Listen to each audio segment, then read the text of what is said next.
Hey everybody, welcome back to another week here on the Diamond One Racing channel. I'm your host, Jordon Cox, and welcome back in. Thanks for coming back, hanging out with me, and let's get into some of the results and some of the action from this past week in the racing world, at least up here in the Northeast, and we'll get into some national news as well. So here we go.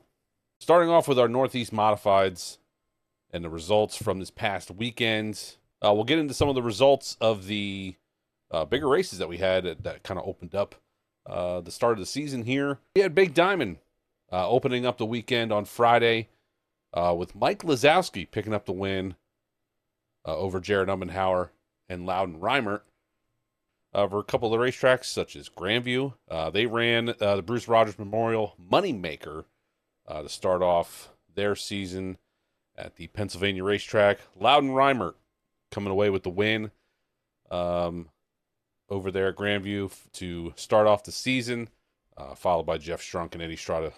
Outlaw Speedway was also running on Saturday night.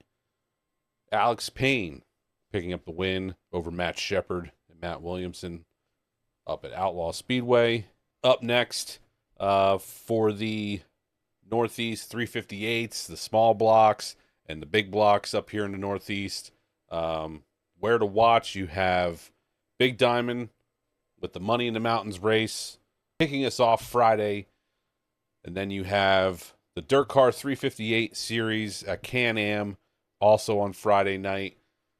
Opening night for Bridgeport Motorsports Park. Saturday night at Can-Am Speedway, Thunder in the Thousand Islands. That's a Super Dirt Car Series race. You'll have opening night at Grandview Speedway, Outlaw Speedway with the Dave Guerreri Sr. Memorial Race on Saturday. Sunday, we'll get some action at Airborne Park Speedway with the small blocks and a small block special race at Baps Motor Speedway out in Pennsylvania. Yay, posse people that might be watching. We had Danny Dietrich taking home the win over at Lincoln Speedway. Steven Snyder Jr. picking up the win at Williams Grove Speedway. And Jake Kirkland picking up the win at Port Royal Speedway, all in the 410s out in the Pennsylvania racetracks. Kirkland's win being a rain-shortened, but his first career win at Port Royal Speedway. The win doesn't come without a little bit of controversy, unfortunately, for Kirkland, as he was involved in, well, we'll get into the video, a little bit of an interesting start to the A main feature. It's unfortunate when you watch the video. Anybody who's driven a race car, you understand there's a lot of horsepower, especially when it comes to these sprint cars. I don't totally know the circumstances of how things went down. It looks like the car just kind of gets away from him. And unfortunately, it causes a really big pileup behind him. A lot of cars involved, a lot of damage. One of the cars kind of goes up and over a big pile of them. I mean, it's just a mess right there on the front stretch. You can see that, the tires just spun on him, and he kind of got up into the car next to him on the start. Had to kind of check up and whoa up a little bit. The car behind him doesn't exactly get woed up enough to stay off him. They make some contact, and he goes around, and it's just a melee from there. It's really just an unfortunate situation. Nobody's out there to wreck the field at the start of the race. Nobody wants to be put in that situation. Nobody wants that kind of situation to happen to them or their fellow drivers out on the racetrack. It's just something that happens. It's a mistake. I feel bad, for the guy, but ultimately he came back and won the race. I'd feel pretty bad about winning a race that I ended up taking out almost half the field in. Something like 10 cars ended up being involved in that wreck. I think I saw that it was 24 originally started. Only 14 came back to take the green after that initial melee on the start. Again, not taking anything away from the guy. You go out, you run the race. The things that happen, they happen. You try to make the best of it. Sometimes just things don't go your way. It's unfortunate. There's a lot of tore up race cars. I'm sure he has his feelings about it. You guys watch the video. Let me know what you think.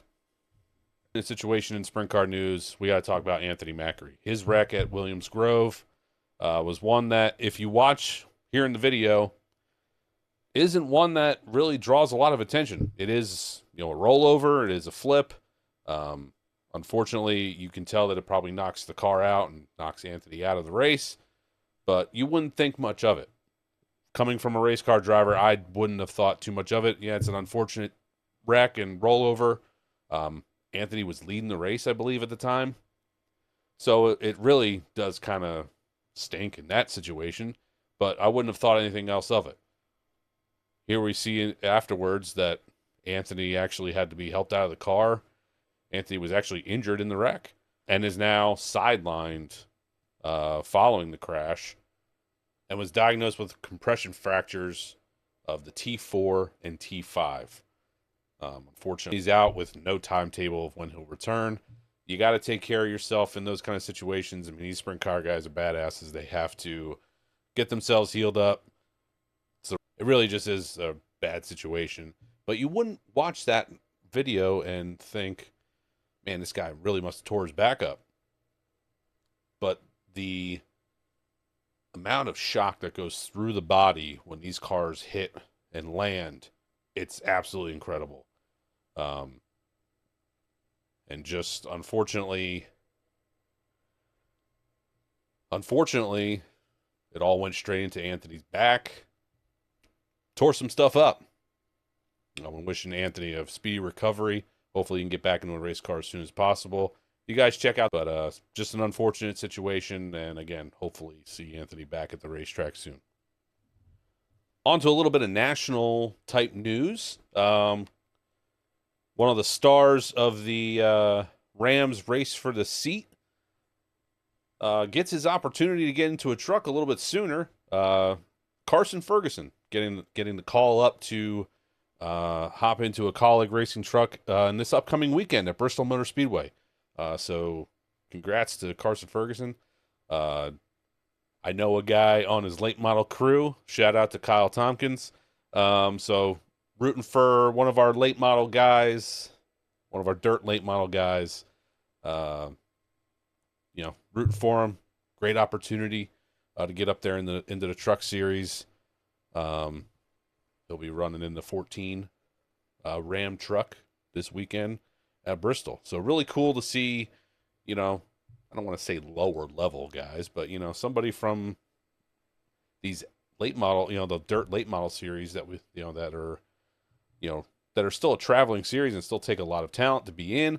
There's a lot of money going around in those series. You don't want to say that they're, another level down, but they're no NASCAR series. So to get an opportunity to hop into a truck, the opportunity you got with the Ram race for a seat was already an incredible opportunity, I'm sure. To now get the chance and get into a truck early in the season and get that kind of experience and to maybe showcase his talent on that national level is pretty cool. So congrats to Carson for that.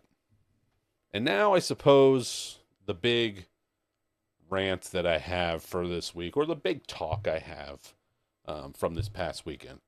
We had my boy Cletus McFarland making his O'Reilly Auto Parts Series debut, the Busch Nationwide Xfinity O'Reilly, whatever series we got going on, the second level down in NASCAR from Cup. The O'Reilly Series. I know what it is. The O'Reilly Series. I know. So Saturday, no racing on Sunday with the Cup Series for the Easter holiday.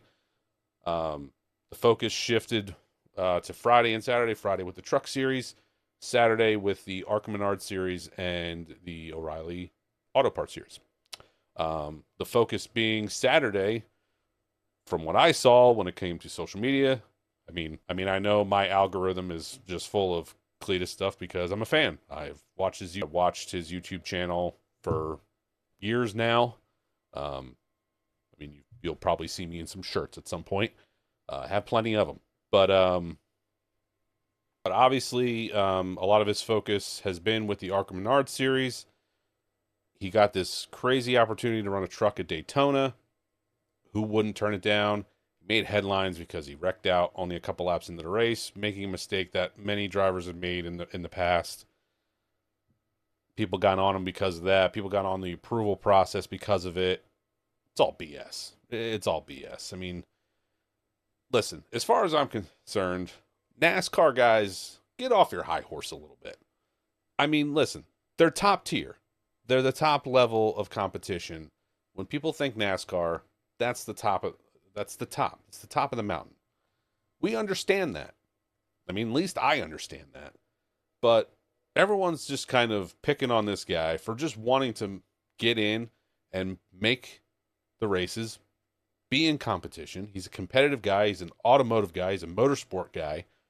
You know, they pick on this because of the drag racing. They pick on this because of what he runs, you know, over here with the Crown Vics and stuff. I get it. It's kind of a bit of a show, but everyone getting on him and NASCAR for the approval process and stuff. It's like Cletus said, if anyone had called you offering that truck ride, you're taking it. Richard Childress calls you and offers you a ride in one of his RCR cars in the O'Reilly series, you know, on that second level, bet your ass I'm taking it. I get the gripe. I understand, you know, people having their questions about the legitimacy and, you know, wanting to kind of pick, but as far as I'm concerned, you know, stop taking low-hanging fruit. The guy wants to make a difference, and man, is he bringing eyeballs to this sport. Just look at the numbers from the Arca Menard series on Saturday, the numbers from Flow Racing. It was the 5th most watched thing they had over the weekend. I mean, compared to all their compared to all those other things that they have on Flow Racing for the weekend, all the racing they had going on, I think it was the most viewed Arca race they've had on Flow. Someone will correct me, I'm sure. But the eyeballs are there. I mean, I didn't see the numbers for his in-car, but I was watching it for the O'Reilly's race. I was watching the whole in-car because I wanted to see the interaction the entire race. It was crazy. The guy made a lot of mistakes. He admitted he was going to make some mistakes. He admitted that he got his ass kicked. And he knows it. And everyone knew that that was probably going to happen. What anybody with racing intelligence had predicted would happen pretty much happened. He was going to get lapped probably a couple times. He needed to focus on staying out of the way and not being in the news other than just having him out there.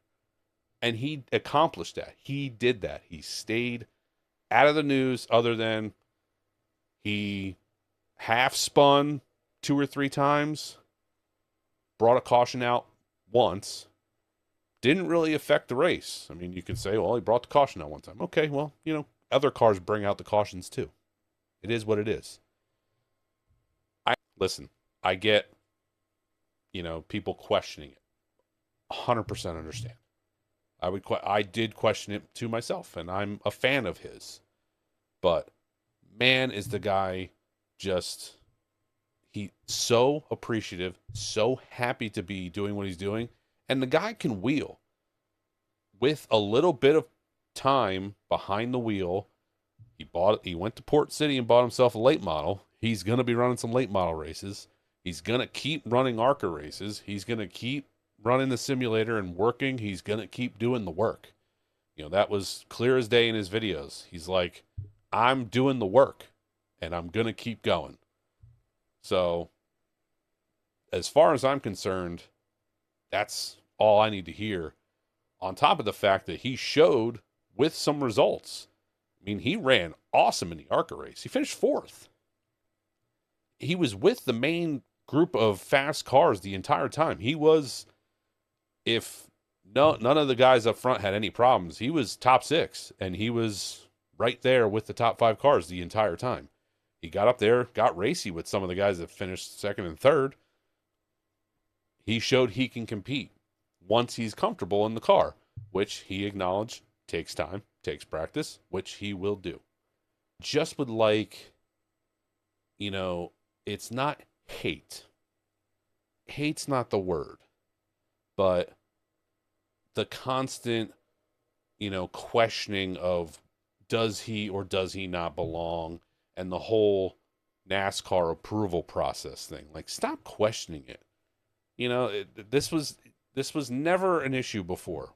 I've seen what gets approved. We've seen what gets approved into NASCAR. Way worse than him. I just, you know, and the eye roll anytime somebody brings him up. NASCAR does need to be careful with how much they put him out there because, you know, there will probably be some burnout if they go too far. But the dude brings people to the seats. He brings eyeballs onto the screens. He's just nothing but pure excitement and wants to continue bringing that to racing. Not just NASCAR, but racing. And if it's good for racing, it's good with me. Okay, so since I stopped recording and I started editing this video, the announcement came that Cletus was denied his approval to run Talladega this upcoming in 2 weeks for the O'Reilly series, which honestly isn't a surprise. I want to make sure everyone realizes that that's really not a surprise to anybody that was paying attention. You know, he had a rough debut at Rockingham, which it happened. It's the way it went. We all understand that. The guy is going to get more time in an ARCA car. He's going to spend his time at ARCA, you know, fine-tuning his craft, and then he'll get back into some truck races, and then we'll see him maybe in the higher level soon at the smaller racetracks. You know, I think it's the best thing that could have happened for the guy, honestly. But he made a hell of a debut in the O'Reilly series. He made a hell of an impression on everybody. But we're going to get to see Cletus McFarland doing his thing in the ARCA Menard series, and then hopefully getting into a truck here pretty soon. It sounds like he's got some truck series races lined up. But yeah, just made his announcement on his own, and then I guess NASCAR probably put out their own thing as well, that he is, approval to go to the bigger tracks for the O'Reilly series was not approved. But not so much of a surprise from anybody who kind of understands racing. He had a rough time, but it's not the end. Wrap this up. I appreciate anybody that stuck around this long and watched the whole video. Don't forget to hit the subscribe button if you haven't already, and we'll see you next time. See ya.